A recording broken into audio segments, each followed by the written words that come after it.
Mikir. Ada orang sakit hati, ada orang yang tidak dapat tempat, ada orang yang terpinggirkan, ada orang yang tidak dapat bagian, ada orang yang dibayar. Jangan lupa, ada yang memelihara kok ini. Ada yang memelihara. Contoh, hoax. Asal kata hoax itu adalah hokus. Hokus itu artinya adalah mengelabui. Mengelabui Fungsinya mata. apa? Fungsinya menguji orang dungu. Mengelabui. Mengelabui Ya. orang dungu. Yes. Saya telah ikut menyuarakan sesuatu yang belum diyakini kebenarannya. Karena itu yang terjadi. Jadi skandal Alan Loh, Sokal itu. Jadi hari skandal. ini bukan orang dungu yang dikelabui, orang-orang pandai. Bahwa saya akui bahwa saya gerusa-gerusu. Namanya kita baru belajar ya. Orang-orang yang ibadahnya Asal baik usul pun dari hoax dikelabui. itu. Referensi itu tidak cukup hanya membaca satu. Bukan tidak cukup Anda itu harus asal usul banyak pertama. membaca buku, Anda harus baca referensi. Dengan referensi tunggal itulah jadinya seperti ini. Itu Karena referensi paling Anda dasar memiliki satu untuk referensi belajar seperti tentang itu. hoax. Kalau Anda hanya persepsi dan tunggal, memang itu jadi bahaya memang.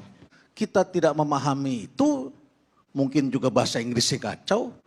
Ya, kalau kita baca benar-benar kita buka ini, makanya jangan buka Google bahasa Indonesia. Harus juga pakai yang cari bahasa Inggris sehingga muncul hoaxnya itu yang jelas gitu. Kamus Bahasa Indonesia memang KBBI itu mengatakan hoax itu adalah berita bohong. Tapi kalau kita telusurin lagi kamus dalam sains, itu jelas sekali kok. Itu adalah kebohongan yang dibuat. Kebohongan yang dibuat dengan tujuan jahat. Tujuannya jahat ini. Kali ini saya pencipta hoax terbaik ternyata. Iya nggak? Itu strategi iblis itu, hoax itu strategi iblis, mau dipertahankan. Saya pemimpinnya, saya tanggung jawab. Saya akan ke neraka, saya akan ke neraka. Dan begitulah mereka yang ingin berkuasa selalu. Melemparkan hoax kan dengan tujuan. Dan apakah itu dibayar oleh dari dalam negeri? Ini ada kaki tangan juga, ini kan cyber war, Bang Garni. Ini kan sekarang hoax itu bukan bohongan biasa, ini sudah didesain dengan teknologi, pakai algoritma pula. Yang tidak ada hatinya. Tidak ada hatinya itu algoritma. Televisi sekarang Bang Karni ini kuat karena medsosnya. Kita lihat bagaimana streamingnya, kekuatannya. Dewan Pers mengumumkan data tahun 2017. Ternyata media online ada 43.000. Media online. Tahu berapa yang profesional Bang Karni? Hanya 4%. Jadi hanya 168 dari media online itu yang didukung oleh orang-orang profesional. Apa poin saya? Ada teknologi, ada kejadian, ada omongan-omongan seperti ini, ada perilaku-perilaku terbaru. Ini kan ditonton orang dan menimbulkan perilaku-perilaku dan menimbulkan nanti dampak-dampak tertentu. Kemudian kita lihat lagi, dulu Dewan Pers itu, terus kemudian ada undang-undang pers kan.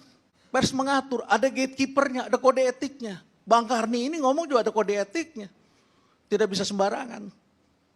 Kita semua tahu ada caranya. Tapi kan sekarang dengan kebebasan, ketika kebebasan terjadi, bandulnya, ini kan kebebasan seperti apa yang kita inginkan. Tentu harus dengan tanggung jawab. Kita punya Pancasila. Bagaimana persatuan ini kita tegakkan? Moda sosial. Moda sosial itu perekat kita. Sehingga jadilah Indonesia ini. Tapi kalau kita kemudian jadinya bertengkar satu sama lain, nggak ada lagi Bang Karni. Yang terjadi adalah kita akan tinggal kembali di dalam gua-gua, bukan lagi menjadi suatu bangsa yang bersatu, tetapi adalah tribes, suku-suku yang kecil-kecil karena perbuatan dari satu dua orang yang barangkali diuntungkan dan mendapatkan kesempatan dan barangkali juga karena dia tidak pandai, tidak cermat membaca referensi-referensi ke depan. Kita selalu mengacu pada masa lalu, kita berpikir yang masa lalu itu adalah selalu benar, dan kemudian kita tidak melihat apa yang harus kita hadapi di masa depan, kemudian kita terperangkap dan akhirnya kemudian kita menyesali. Saya minta klarifikasi, Anda mengatakan bahwa ALC itu oposisi. Kapan saya ngomong bahwa Ada. ALC oposisi? Bahwa itu Oke. forum oposisi. Oke, saya Ada terangkan sekarang. videonya. Oke, saya terangkan ya. Kenapa ILC itu oposisi? Gitu. Karena saya hanya bisa menyalurkan pikiran oposan saya melalui ILC. Jadi saya anggap ILC adalah saluran oposisi saya. Tapi gara-gara Anda bicara, ALC anggap orang oposisi. Kenapa Anda bilang lagi bahwa ALC tempat Anda berbohong? Saya nggak bilang berbohong, tempat saya ngibul. Tempat saya ngibul. Lain dengan berbohong. Sekarang juga saya lagi ngibul. Jadi pendidikan yang bagus buat masyarakat.